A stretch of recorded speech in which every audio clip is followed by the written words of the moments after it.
Well, it's day one for what's expected to be a grueling month-long white-collar fraud case against a now ex-state representative. The securities fraud allegations against Peter Beck were first brought to light in 2012. In an exclusive story we called Unholy Prophets. Rich Daffy broke that story and joins us now live from the courthouse with a look at how both sides laid out their cases for the judge today. Rich? Rob, Pete Beck was originally indicted on 69 counts. Everything from perjury to money laundering and securities fraud. Because some of those charges were considered to be duplicates, it's now been pared down to 39 counts, all of them felonies. Dozens and dozens of people have been subpoenaed. There are thousands of pages of documents.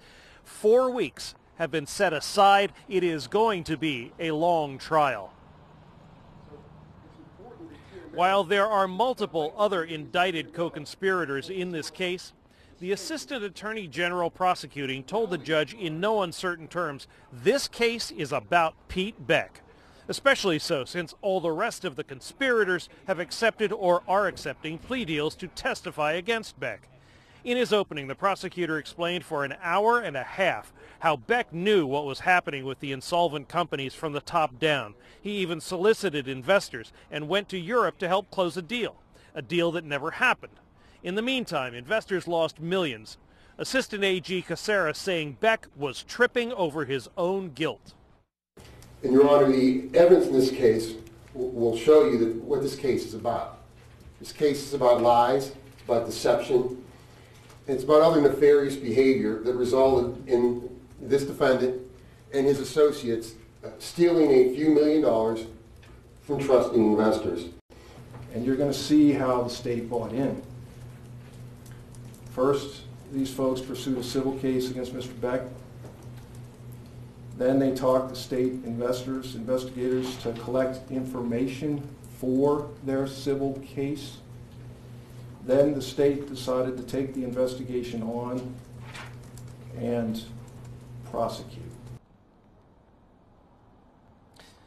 Pete Beck's attorney says his client is a scapegoat for all the other people involved in this case. He also says all the other people involved in this case are responsible for the mess his client is in.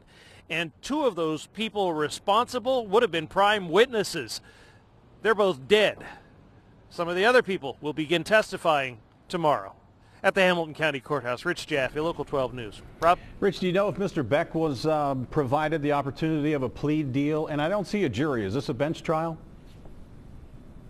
It is indeed a bench trial. It started out as a jury trial, but I guess his defense attorneys figured it would be easier to explain this case to one person being the judge rather than to a dozen people sitting in the jury.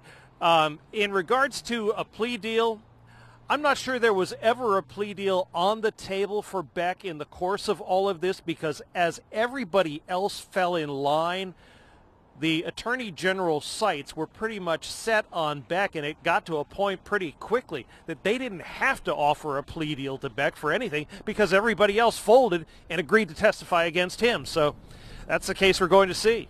Rich Jaffe, thanks very much.